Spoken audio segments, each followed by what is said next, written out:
Okay, everybody, let's get started. Thanks for joining. I'm Chad with Turner's Warehouse.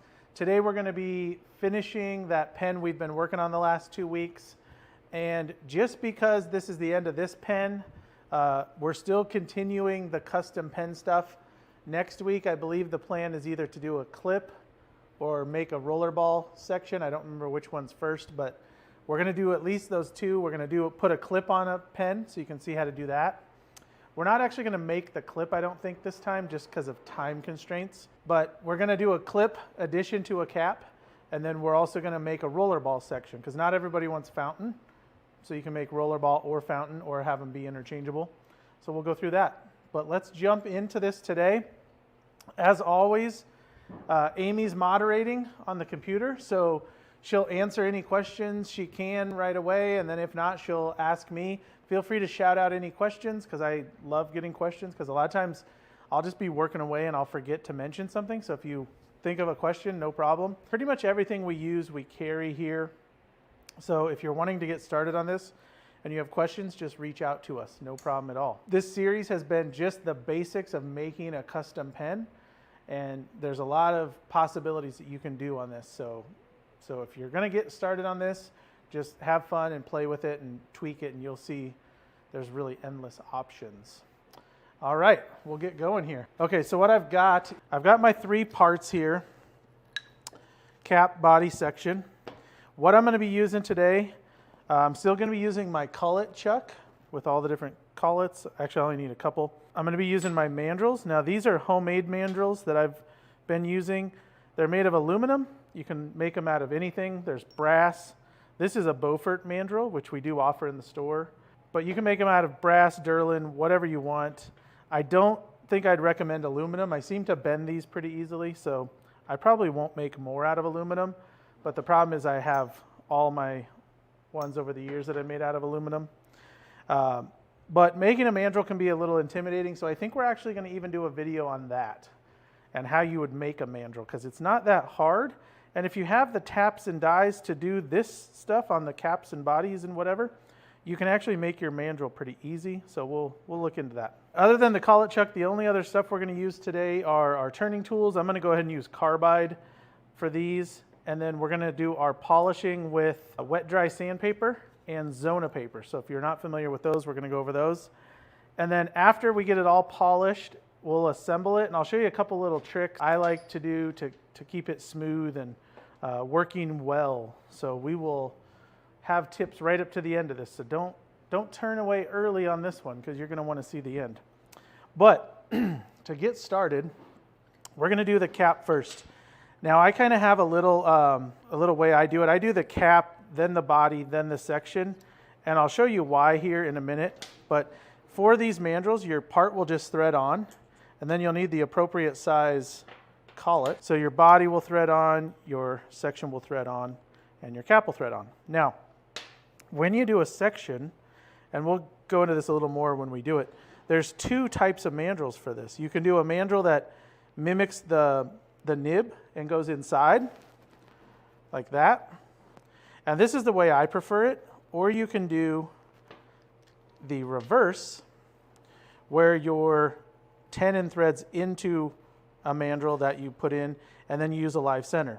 Now, I don't like this personally, because I snap a lot of tenons off right here at the threads, because all the pressure is on those threads, versus the other way. Even though these are fine little threads, I feel like it holds a little better, and I can get that front up to the shoulder, and it seems to be stronger. Now, don't get me wrong, I can break a section using either mandrel. I'm very good at it, but I find I do far better with this type. So just like we were reverse drilling into the section for those different steps of the nib section, that's kind of what we've recreated on the mandrel, and it works really well. That's the one we're going to be using right there, and we'll get back to that one here shortly.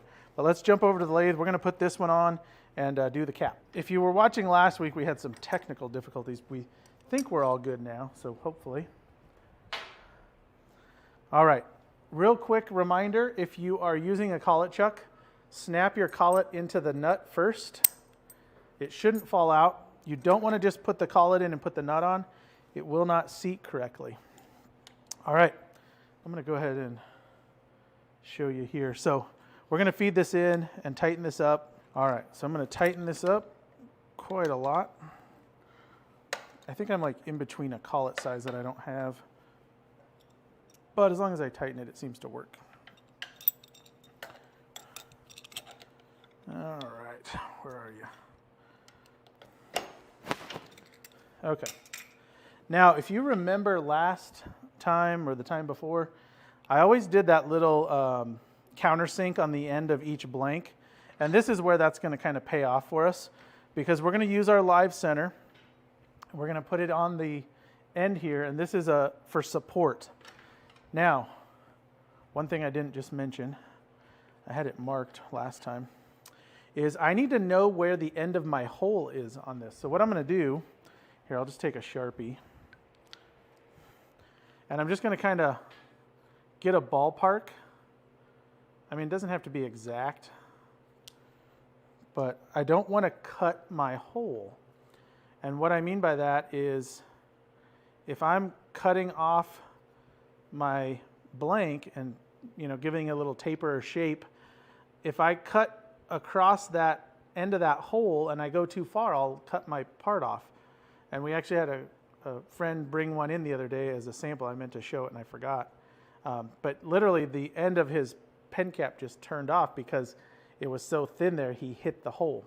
So I'm going to use that line to kind of give me an eyeball on where I can taper this in. So let's put this back on. We're going to feed it on.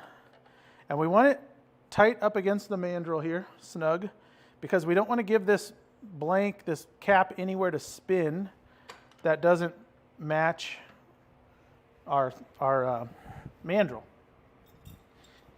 If we're turning and the lathe is running and our cap starts spinning or tightening and we have any kind of a catch, it'll likely spin those threads and it'll rip the threads out. So that's what you're kind of in danger for here.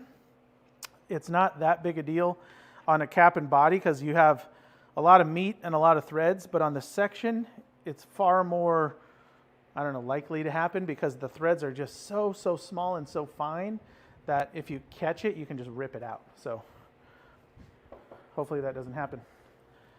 Now, today I'm going to use two Carbide tools primarily. I'm using a square negative rake radius. Not that this material is particularly hard or difficult, but I don't want to risk a catch, so the negative rake works really nice. And I'm using a negative rake detail tool, the diamond point detail tool. And I'm going to actually use that for my cutoff, so you're going to see here in just a second. So let's get started. And I think you guys can let me know. I'm going to turn my cam vac on for dust collection here. If it's crazy loud, we can always shut it off, but oh boy, let's give it a try.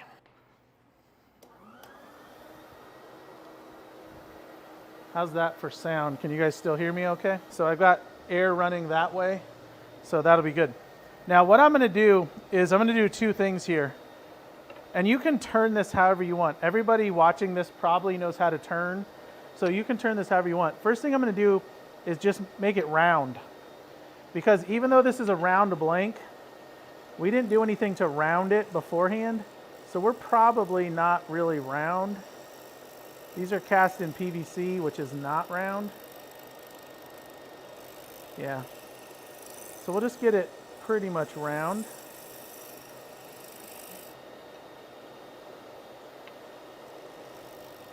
Definitely not round. And I'm going to kind of skip my line there. And you want to watch your tailstock, because what happens is you're putting a point into fairly soft resin comparatively to that metal point, and it'll build up some heat and it'll get some space in there, a gap from the spinning and the heat. So what I'm going to do,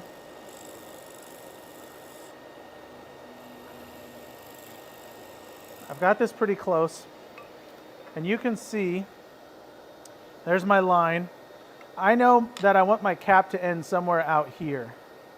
All right, there's a nice little curly. So I'm going to use this point tool, this diamond tool, and I'm going to make a separation here And essentially I'm going to shape the top of the cap as well as, why do I feel like this tool rest is low? I'm going to shape the top of the cap, and I'm going to create some space.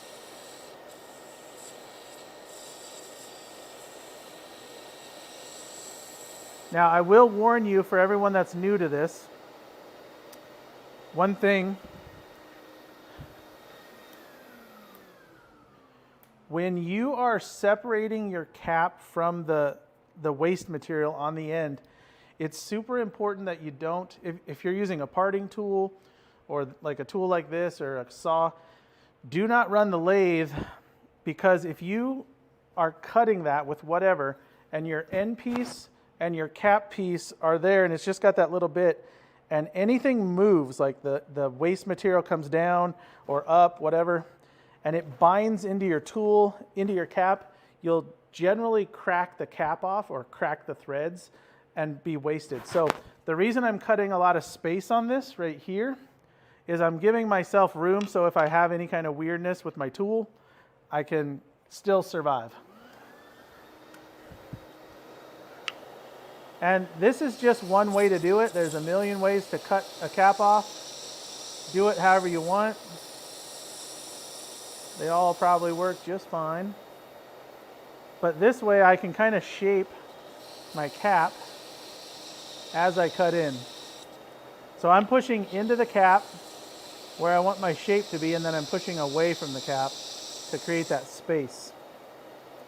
Once I'm comfortable that I can see my depression here, which I'm very good here, I can now shape this cap down. And I know where I am here because of the thickness of my mandrel and the thickness of my blank, but I don't need this black line anymore. So I can cut that off. And I can kind of taper this down.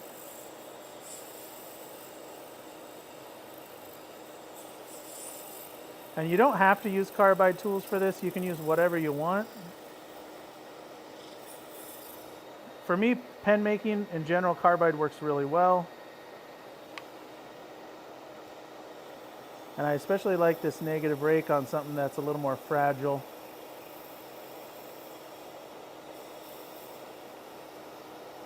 All right. Now this is a relatively large pen. It's an M14 that we did. So this is going to be a pretty big boy either way. So I kind of want to take as much down as I can without, you know, risking it, so to speak.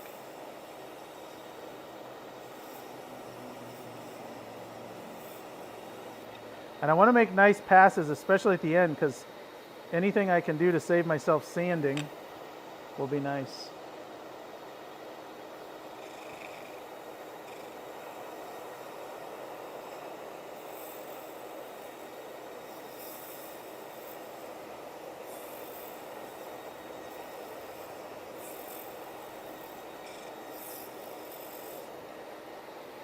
All right.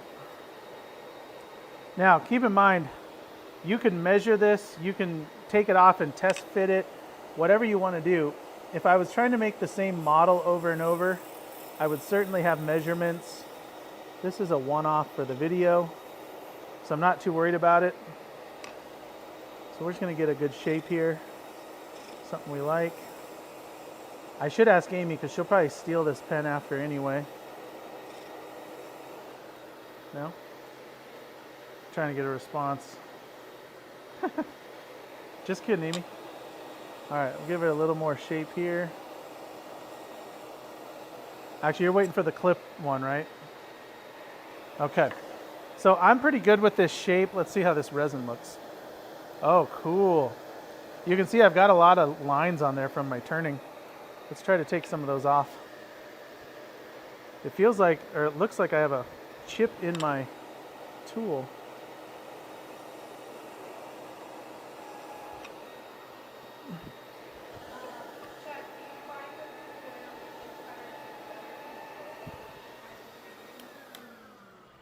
The question was, do I find that the square radius cutter gives better control? Is that right? Yes.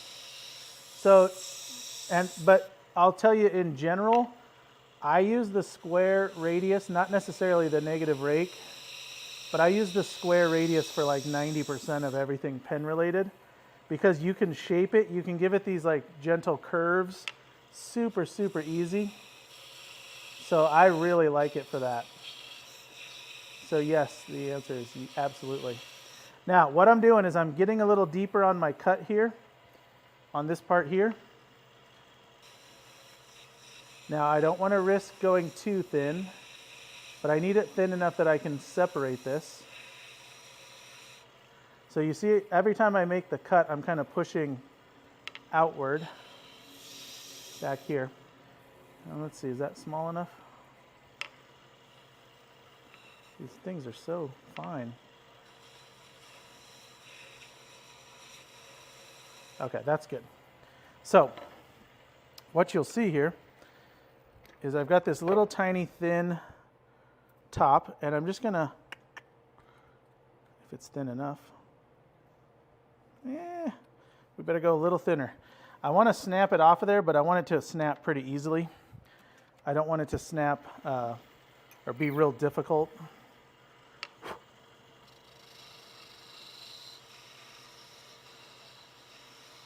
So I'm not trying to cut through with my tool. I'm just trying to get it thin, and then there we go, little snap. Okay, and let me move this. You can see here that it leaves this nice little nubbin.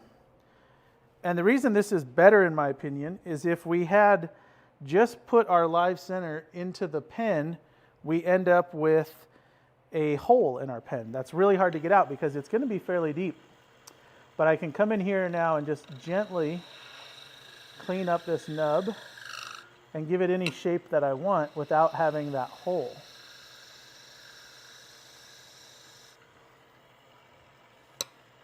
So you can make this flat, curved, square, triangle, whatever you want. And that's good to go. So this cap is now ready for polishing.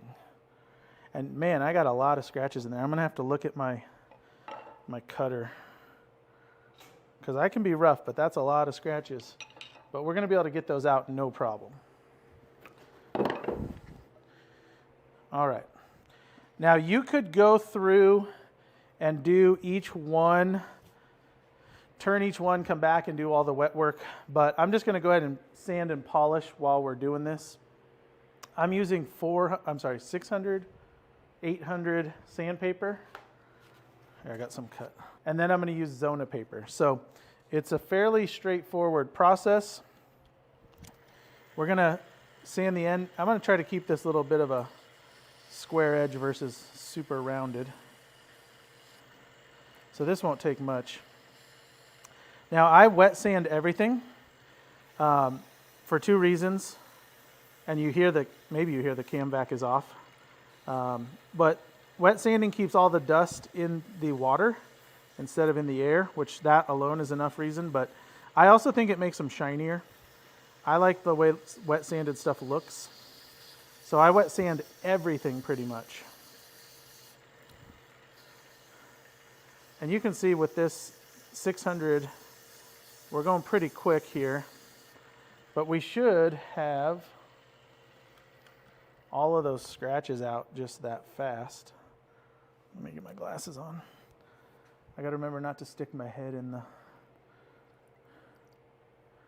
Yep, looks pretty good, huh? All right, I think I got them all. I don't see any radial scratches. Okay, that's going to be a nice looking pen, isn't it? Now, I'm going to use Zona paper. If you're not familiar with Zona paper, it's a polishing soft cloth paper.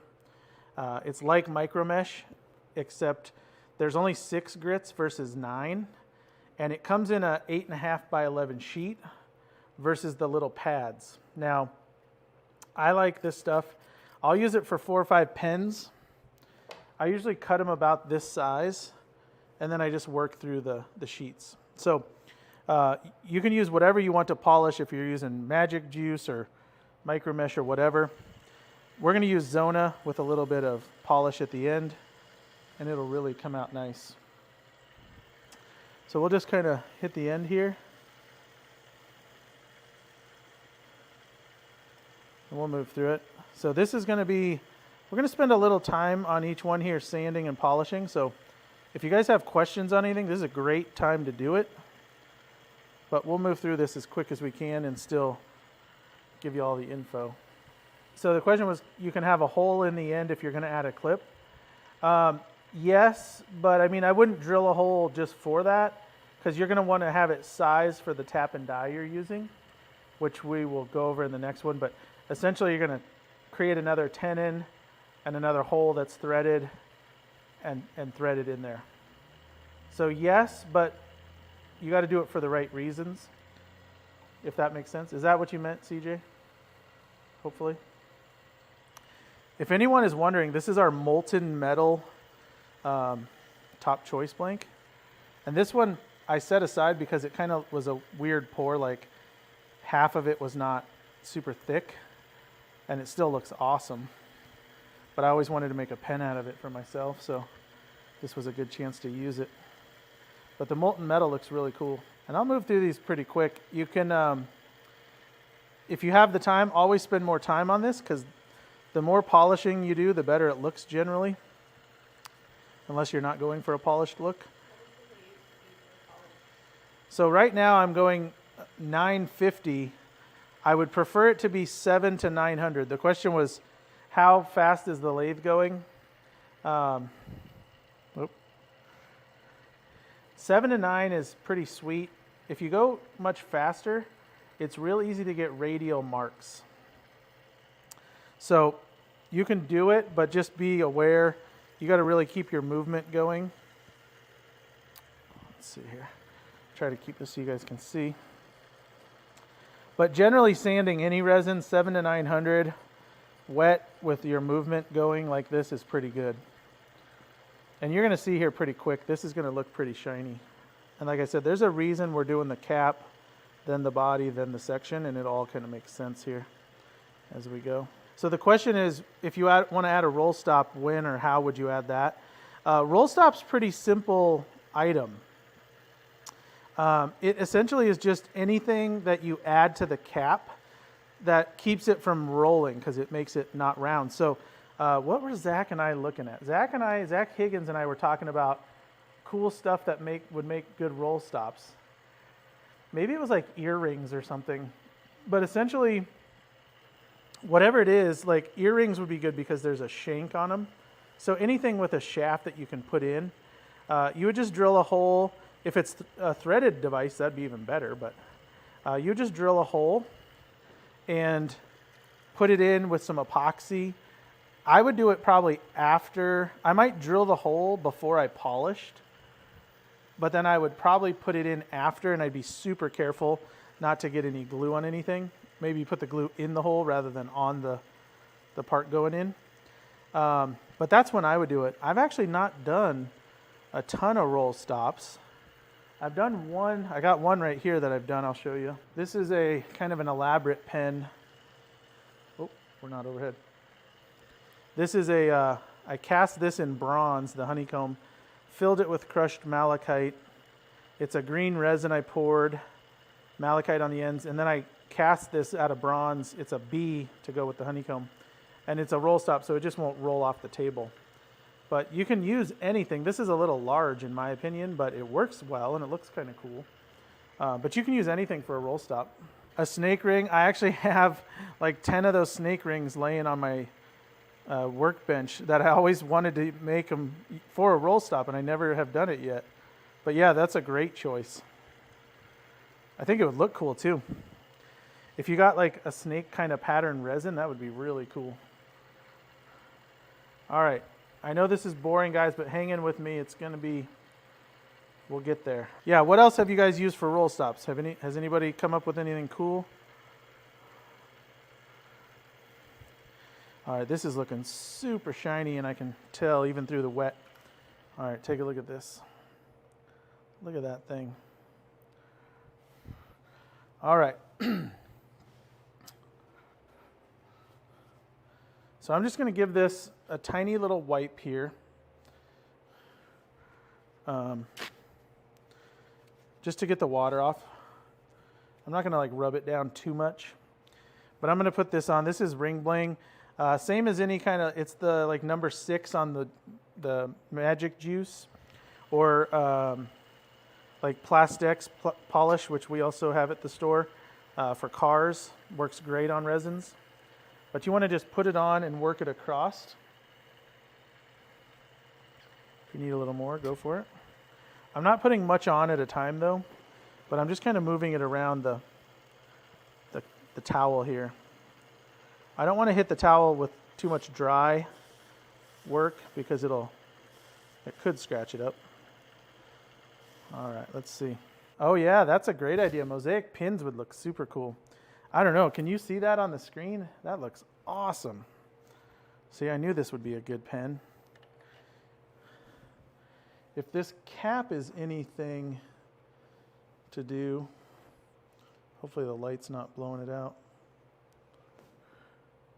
It's got like a weird tiger pattern, but it's kind of flat on one side. That's why I thought it was unique. But yeah, all right. So there's our cap. We're ready to go. We're going to just swap out and do the exact same thing on the body here. Those two are pretty straightforward. The section's a little different. All right. So loosen this up. Yeah, that was a good idea. Mosaic pins, because I like the look of those anyway for knives and stuff. But yeah, that would be really cool. Or even a brass screw would look good because it would look like an accent. Come on. There we go. These things can be quite robust.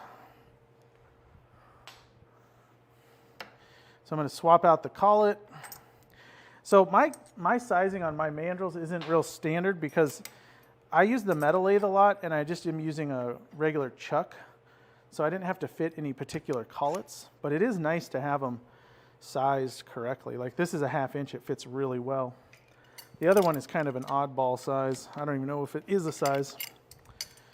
Okay, so I'm going to put this back up here.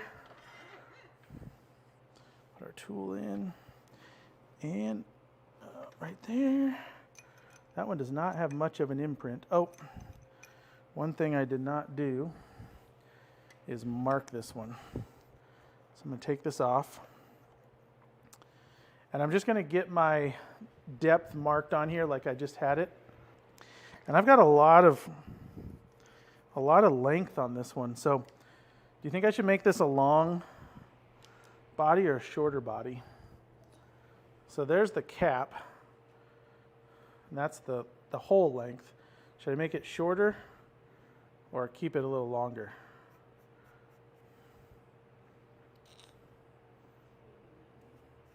Oh, medium, that's a good idea.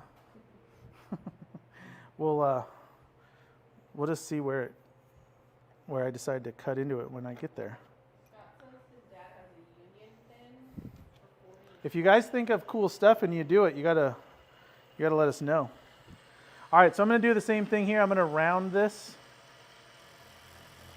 And I can see it wobbling, so it is definitely not round.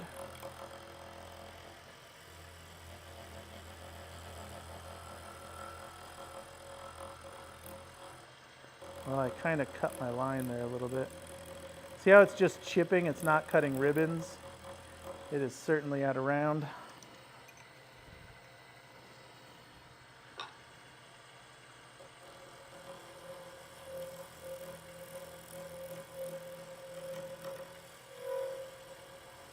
I guess it doesn't really matter as long as you get it shaped, but you may as well round it up. Okay, so there's our line. Let's go right here. So I'm going to cut in and out.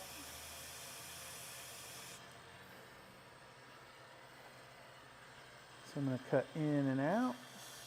I'm pushing in at an angle and then I'm cutting across. Oh, let me hit that vacuum.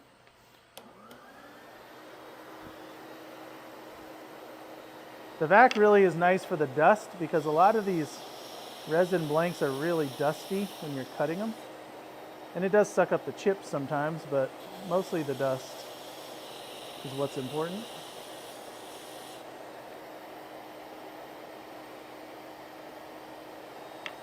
Okay.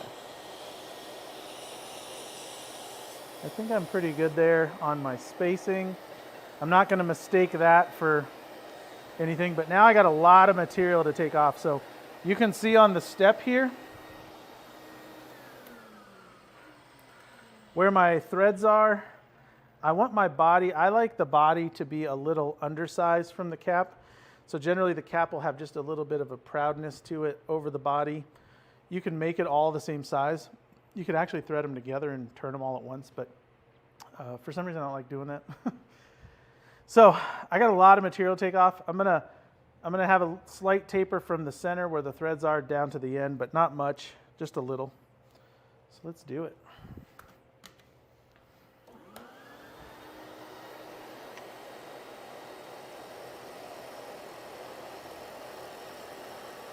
Yes, absolutely.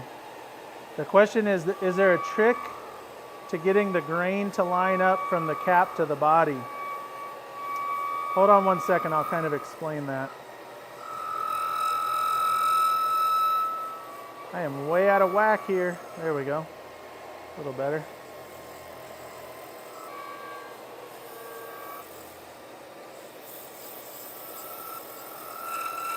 It's really screaming.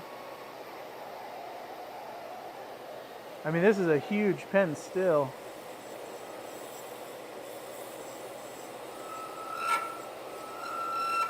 Seems to scream right there.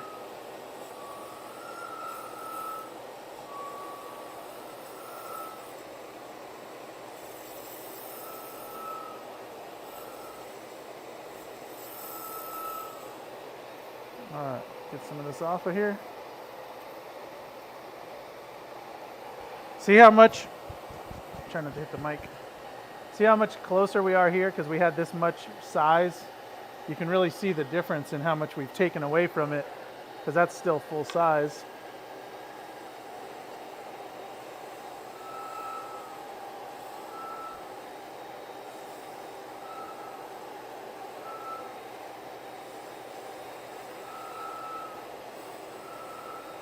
Let's take that body down a little bit.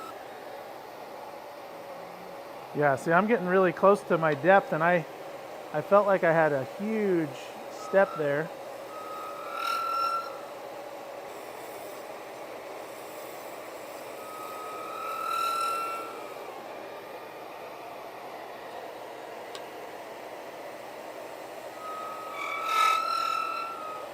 I don't know why it's chattering like that. It seems to only chatter one direction. All right, so that looks pretty good.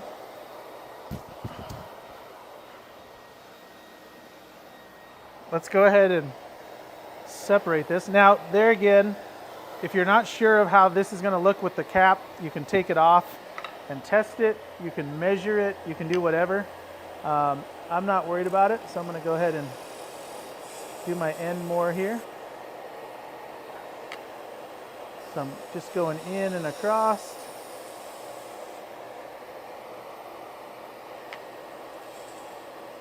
Get all that out of there.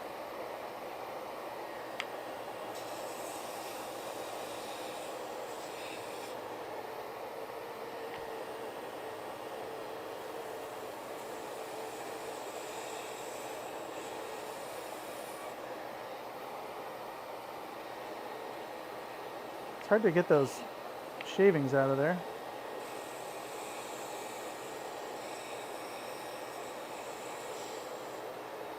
All right.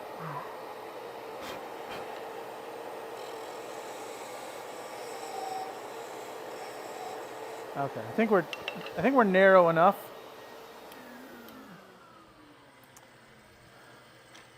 All right, turn that off. So the question was, is there a way to get your cap and body to line up when you're doing this? Absolutely. I'll admit I'm not the best at that because I don't do it a lot, because a lot of the stuff I do is like random pattern plastic or like two-tone. Like there is no on something like this where there's a pattern in the body and then a pattern in the top, there is nothing to line up, but it's essentially how far your threads go on or off and where they start. Now the thing to remember, if your threads line up in one spot, these are triple start threads, meaning 3 places they can begin. So they're only going to line up in one of 3 spots. So if it lines up, you could line it up, but then the next time you put it on, it might not line up, and you'd have to back it up till it clicks, try the next one, back it up till it clicks, try the next one. So that's a negative of triple start. However, the ease of them going on and off like that so nicely it's probably worth it. But essentially, if it didn't line up, if you put your cap on and it didn't line up, you could increase or shorten your threads until it rotates far enough to line up, if that makes sense. So it's a matter of where you stop essentially threading, either in the cap or in the body, and if it stops in that place. So good question, real good. So the question is, how do you make the cap and body match? You could, if you're turning it like this one at a time, you would just measure with your calipers and turn it till it matches, or you could thread it together while you still have your ends on, hold one end in your collet and one end on your tailstock, and turn the whole body together. And that's just a preference thing. I always find those kind of weird when they are perfectly flat, although I just made a couple and they look great. But I like the proud cap, so that's why I do it this way. But yeah, if you want them to match up, that's no big deal. You can do it that way or just by measuring. Absolutely.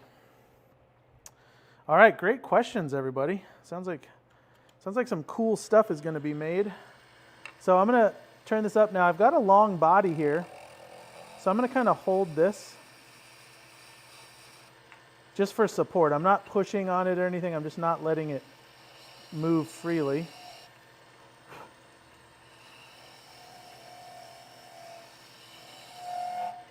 And I'll give this kind of just a little taper. And there again, I can get rid of that end and not have a hole in the end by doing that. Now, I could always, this would be a good spot if I wanted to test fit my cap and see if we're close to what we like. But judging by how this looks, I think it's going to be pretty awesome. And I think we got a pretty cool pattern in it. Now, I went a little deeper, so my flat spot is kind of gone on this one. But we're going to turn this the same way here. Let me get some paper. So same process, we're going to sand it. Once all of our turning marks are out, we will polish with Zona paper or whatever you polish with. I'm using Zona paper, but you can use whatever. And see, that gives us a nice clean end right there. That sandpaper really finishes it off. Now I am going to be careful not to go off the body and hit my threads because I don't want to sand them down, at least not at this point. I'm just using my finger to kind of feel if there's any imperfections or weirdness. Is anybody planning on doing this that hasn't done it yet? I mean, I'm hoping if you're watching this, that's kind of the plan, right? And you can see all that slurry coming off of there. That's all the resin slurry that would be up in the air. So if you're not a fan of wet sanding for any other reason, it's worth it for the dust. All right, let's take a look at this. So a mosaic pin, I don't know if it will be easy to see these, but what a mosaic pin is it's essentially a tube of varying sizes. And for knife making, they come in from this little tiny size all the way up to like 1/2 inch. But it's a tube with other tubes or pins or squares inside. And like we carry a bunch of these for knife making, probably 10 different types. And they all have unique little patterns. You can also make your own by getting tubes and rods and whatever and putting them in, and then you fill it with epoxy. So once you've got all that metal stuff in there, you squeeze epoxy through it and it makes it solid. And the cool thing about the epoxy, if you're doing it yourself, is you can change the color. So you could match the color. So for this to be a roll stop, you'd have to probably drill the size of the pin hole into the cap and then set it in a little bit, and that would probably work pretty well. Maybe round the edges so it's not like a sharp metal edge, and just have a smooth finish. All right, so back to it. Let's get this polished. We did the sanding. Now we'll do this zona. Obviously, I've got some shavings flying around and landing in my water. Not ideal. If I was working normally, I probably would have blown the lathe off with the air blower, but I don't want to create a dust cloud in here for the cameras. So, take care and clean it up before you do this, because obviously this in the water is not great. But we're just going to get this sucker polished up, looking nice. And if you haven't used Zona before, like I said, 4 or 5 pens or parts, whatever. And you want to use it like 30 to 45 seconds per grit. And I would say at a minimum, if you've got time to do a couple minutes on each one, man, you're just going to get a better finish. And this stuff, to me, is hard to beat for finish. So most of the stuff that I make or display in our store is all Zona paper. All of our rings are Zona polished. So I can't say enough good about it. I was actually really reluctant to use it. And John David Jones, one time I was with him somewhere and we were making something. And he said, "You got to try this Zona." And I was like, "Yeah, no thanks." But then I tried it and I've been using it ever since. But I didn't want to change because I liked my method, and now I had to do a new one. But it's pretty easy, so no complaints. Thanks, John David Jones. All right, now there's a lot of things you can do for that. If you've ever seen a video where I assembled like a junior, I always do the body first so that I can line up the cap how I want. Which you could essentially do this too. You could thread your body and then thread your cap short and just keep threading a little deeper until you get your alignment how you want it. And that's probably the easiest way, but just do it short so that you don't end up with like inch-long threads. All right. This thing is so smooth, it's looking good.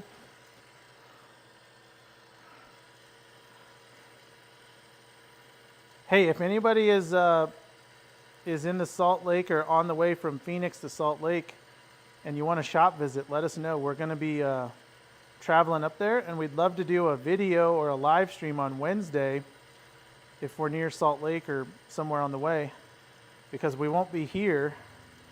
And it's something we'd like to do in the future anyway. So if anyone's up for that, let us know. Okay. So it looks pretty good. Boy, that thing is shiny. So I could probably be happy with not using any polish, because this thing looks great, but since I did the cap, I'm going to go ahead and do it. Just put a dot on, just that one little dot. Actually, I'm going to do 2 dots because I need to do the whole length of this long thing.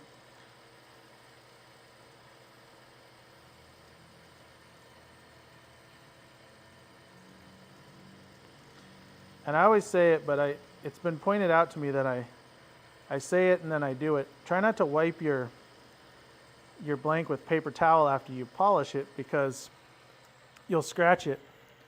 A lot of times I try to use the wet part of the paper towel when I do this. So there's polish on there right now. Holy cow. Can you guys see that?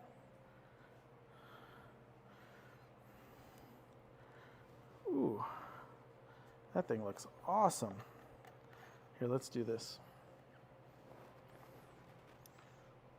Is it focused? I mean, that came out pretty nice and shiny. I don't see any scratches, so I don't have to redo it. You'll see our cap is quite a bit larger because I turned that body down quite a bit. But that's a cool looking pen. See, and I got a flat side on the larger, but once I turned it down, that all went away. So maybe I should have shaped that just a little more. But it looks cool. All right, let's move on. We're looking good so far. So we got the section to do. My favorite part. It's only my least favorite part because I had bad luck in the beginning and it's always stuck with me that I didn't like. Oh, I just dropped it. Maybe the mandrel saved it. So I dropped the section there, but it looks like I didn't break it. Generally, if you drop these, they'll crack the threads. Just a rule of thumb. So try not to drop them. I was telling Zach when he was down here, I have like 20 black sections made all the time because generally I'll have a day where I just break a bunch of them. And black seems to look good with most colors, so I'll just throw a black one in there and they're just spares. So, okay, one thing. So before I do this, it is hard to get the front of the section polished before turning it on the mandrel. So what I want to do, I want to put this actually in a collet. And I want to just sand and polish real quick the front of this. And even though there's not going to be a lot of material left, it'll be worth it because then it'll look good from the front to the back. And if I don't do it, it'll have a little bit of a dull spot, which isn't great. We did all this work, we want it to look good. But this will take just a few seconds because we're only doing a little spot and we're doing it so fast. Well, here, I'm going to turn that down. But it's so small and we're right in the center of where the axis is here, the spindle, that it just spins so fast. So even going this slow, I'm removing a lot of material real quick. And it's worth it to take the time to do it. And here you'll see, I should have showed you before I sanded that, but this goes from kind of dull to super shiny really quickly.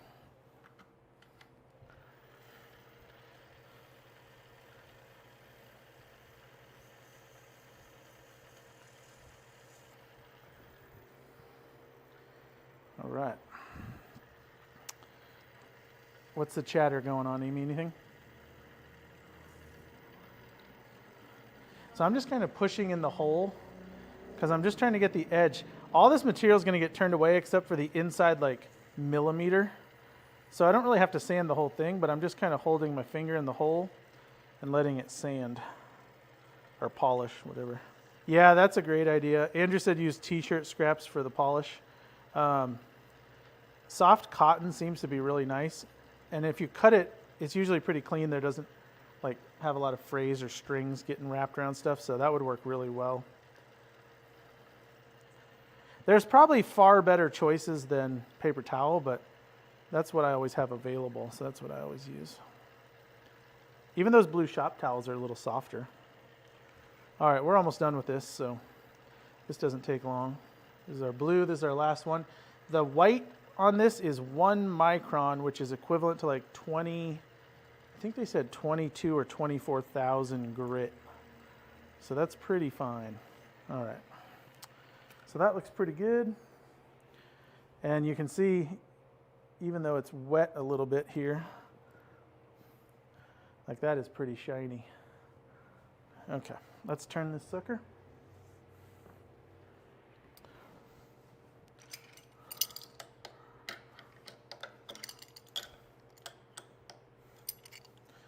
All right.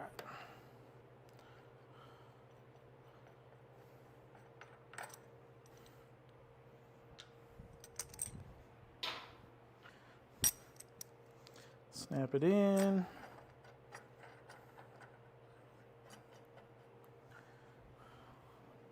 Got our little mandrel guy on there.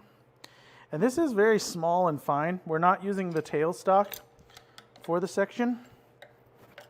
But you can see where this goes. That is almost the entire length of the body. Now you can see. So it's supported on that little little shaft there. And you want to turn that up there nice and snug. And we'll just put that there. Let's turn it down.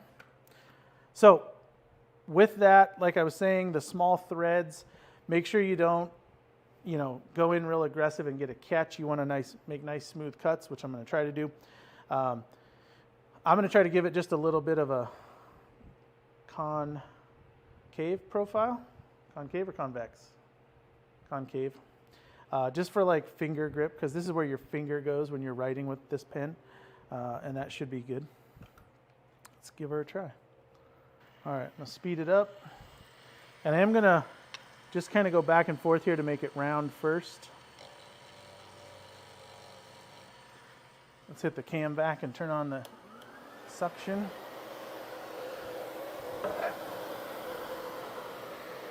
Oh, I blocked it.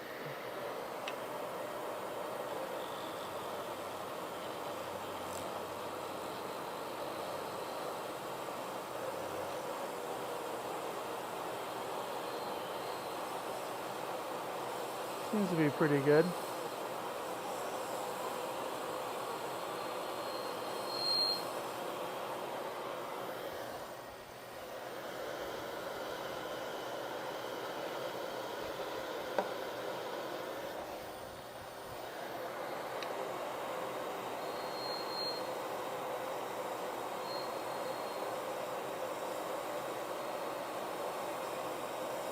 So this is where the radius comes in nice. If you're trying to create that little bit of a dip, you can just kind of rock it back and forth.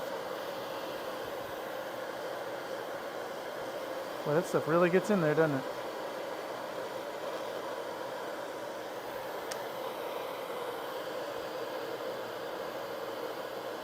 Hey Zach, what up?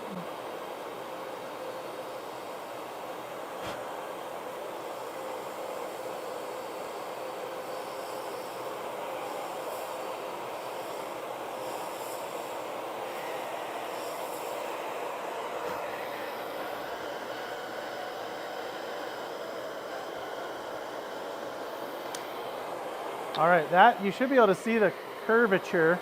It's still way too big, but at least you see where I'm going for. So I can take these down quite a bit.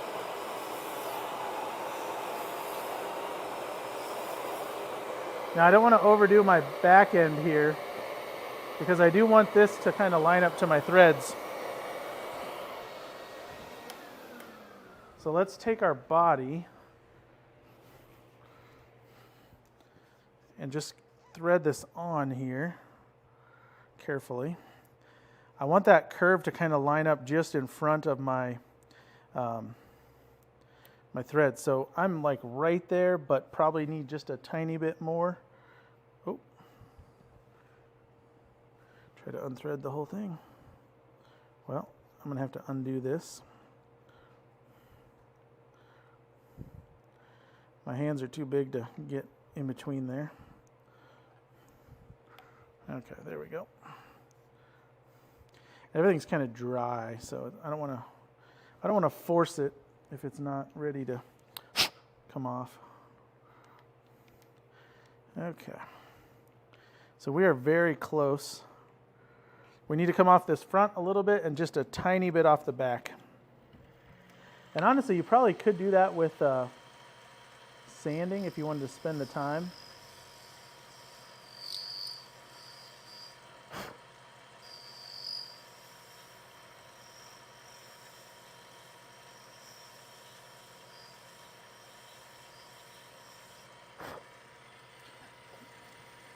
I didn't turn the vacuum back on.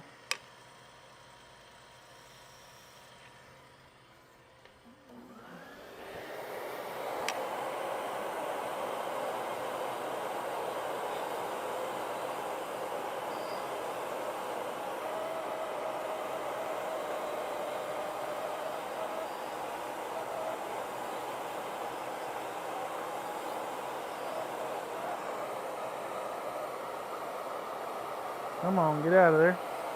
I gotta see what I'm doing.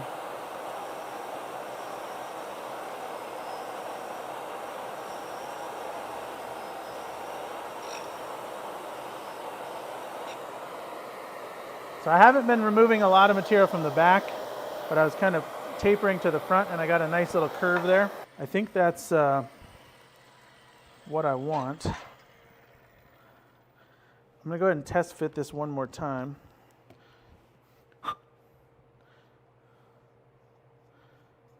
And actually just make sure I can see it. Looks pretty close. See if I can get that off there. I think by the time I sand that, it's going to be just right. So I'm going to go ahead and leave that, and we'll get this sanding and polishing. This is really coming out nicely. All right. So back down, slow her down a little bit. So I think you can see, hopefully this has taken away some of the stigma of these custom pens. And I'll tell you, if you do this very often, it gets easier and easier. I actually haven't been making a lot, or I hadn't been making a lot of custom stuff. So I was a little out of practice, but then a few months ago I started making more, and it really comes back to you pretty quick. And then you can start having fun with accents and clips and, you know, rings and whatever else you want to do. So it really makes it fun. So if you're gonna get into this, it's definitely cool. If you're a blank maker, it's a great way to show off some of your blanks. Or if you have a favorite blank maker, there's custom pen guys who make all the different custom blank maker stuff, and it just looks so cool. All right, let's see if that is scratch free. All right. Actually, I moved it. That's probably why. So this is this is the third piece I did with this Zona. I am hitting the aluminum a little bit, so I probably won't use this for another pen. But this little 1-inch square has lasted really nicely for these, and it's still, I can still see it's slurrying and removing material. But don't get stuff just to get it. Like if you already have something that works well, use it up, and then you could always try something new when you need to restock. Hey, while I'm doing the boring stuff here, is anybody going to do the ornament contest? We got a huge ornament contest, and can I tell the secret? Did you already announce the thing? Okay, so I'm on a record power Regent lathe, but if you guys remember last year and all through COVID, I was on a Herald, which was one of my favorite lathes ever. Record Power gave us a Herald lathe to give away in the ornament contest. And all you have to do to be eligible to win it is enter. You don't have to win. You don't have to have the most amazing ornament. You just have to participate. And somebody's going to win a $1,000 lathe from Record Power. And that's going to be pretty awesome. So I don't know. I know if I wasn't working here and doing this, I would be entering in a heartbeat. But I don't know better odds than that to win a lathe. You know, even if there was 500 people, that's still great odds. But last year we had about 200, right? Or 150, something like that. So under 200. So make a lathe. It's for a good cause. It's for charity. Make a lathe. Make an ornament for charity. It's a good cause, and you have a chance to win an awesome prize. Yes. So normally I'll use 600 and 800, and I use wet dry paper. We sell wet dry paper, but you don't have to use ours, of course. But I will tell you this, get good wet dry paper. Don't buy it at Harbor Freight because the grit will fall off and it'll slurry up your water and it'll scratch your stuff. So get good paper like from an automotive shop or paint shop. It's not very expensive, 600, 800, and then Zona. Now, I just went from 800 to Zona today because we're going a little speedier. But if you're at all concerned, like you have any tool marks or out of round parts, or not out of round, but like shaped parts you want to work on, use the 600 first. It'll feel like it's super aggressive even though it's 600, and it'll leave your stuff super shiny. The problem with these small parts is if you go too aggressive first, you're going to remove a lot of material, and you don't want to necessarily do that in all these cases. Okay, tell me how cool this looks. The question was, can I talk about mandrels? So right now we carry Beaufort mandrels from the UK, and we've tried to carry others. It's just a matter of keeping them come in regularly, it's hard to do, but Beaufort's been pretty good. We have all of the cap mandrels from, I think, 11 or 12 up to 15. And that means cap, and then the body would be the section size. So we have the M10 section body mandrel. And we have the Bach nib mandrel. So if you want to make a Bach nib, you can get one of those. If you want to make a Jowo nib, which is what I'm making here, you have to make your own mandrel. Now, it's not that hard because you kind of saw the process of doing the inside of the section. That's the same process for the mandrel, only in reverse. So you measure the steps and then you turn it down, do the tap at the end. And I'm happy to send pictures of these, or you can look at the Beaufort ones for Bach because they essentially will look the same. Some people that make mandrels don't do the steps. They just have a straight rod to the threads and that's it. And I guess that'll work fine. I like to have that little step, at least the lip on the end, because that kind of keeps the section from moving side to side. And I'll show you here if I can get this camera zoomed in. Where are we at? So that little lip inside there is where that step is. So you see we got the polish all the way around the front, and look at the polish on that thing. That is hard to beat. So mandrels can cause you some headache in the beginning if you can't get the exact ones you want. Hopefully everybody has friends in the pen world, and if you know someone who has mandrels that they've made, reach out to them and see if they'll make you one. We'll try to get some in stock ASAP on the Jowo side, but yeah, I'll see what I can do right away. But yeah, reach out to a friend. I remember when I first started this years and years ago, I'm trying to remember who it was. One of the guys, I think he's still around, I asked him about a mandrel and he made one and sent it to me for this tap, and I used it for years. So, if you can make mandrels, pay it forward to somebody else, and I'll see what I can do as well. But yeah, good question. The Beaufort mandrels are good. They'll get you started. One thing I will tell you, like here's a cap mandrel. They're going to be just a certain length and size. And I think this one, it looks like maybe I tapered it down for some reason. I don't remember why. But they're not going to be the exact length that you're using in your pen. So they're going to get you started and they'll work fine. But you may down the road want to customize your mandrel to fit the inside of your cap just perfectly if you're step drilling or whatever you're doing. So this will be a great starting point. Be aware, sometimes the threads come a little dinged because they're coming from England and they just get banged up. But you have the tap and die, you can run it over and kind of chase your threads and clean them up so that they function. But it won't take away from the function, it'll just look bad. So just keep that in mind. But they do work well and they're made of brass, so they're tough. But lots to do with mandrels. We'll probably do a whole live stream on mandrels, don't you think? I think that would be beneficial. What do you guys think? Do you want a live stream on mandrels in a few weeks? I'll have to get some materials together. But we can kind of go over how to make a couple different ones and see where it goes from there. But good questions. Let's jump over to the table and let's talk about this pen. My table is not the smoothest surface, but, oh, I gotta come this way. There we go. There is our section, our cap and our body. And of course we need a nib. Now, if you didn't clean your parts beforehand, I would definitely clean the parts. I did throw these in the ultrasonic before we did it. Even so, there's going to be some debris in there, so it's probably a good idea to clean them after. But we're not going to sit here and wait for that. I'm just going to show you the quick assembly of this. Now, I like to use this pure silicone grease because I don't like dry threads. And when I say don't use a lot, I mean like this. I've had this same jar for a couple years, and I use it all the time.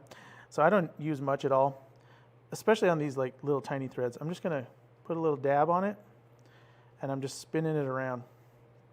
And it's just to lube the threads. So then we can put our section, our nib in our section. And we got a converter. People are affirmative on the mandrel. Okay, everybody wants to do the mandrels. And then do a little more of this on your section threads. And hopefully you can see that little tiny dab is really all you need. Just spread it around. And before I put this in, I'm going to put a little tiny bit on here.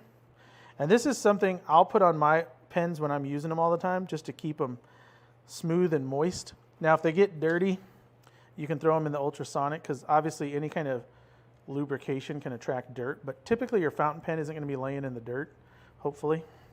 Well, that's a lot of threads there. Put the cap on. And there you go. So hopefully we can see that. But that makes it nice and smooth. Comes off pretty easy. Oh, my section's a little tight, but it's a pretty good looking pen.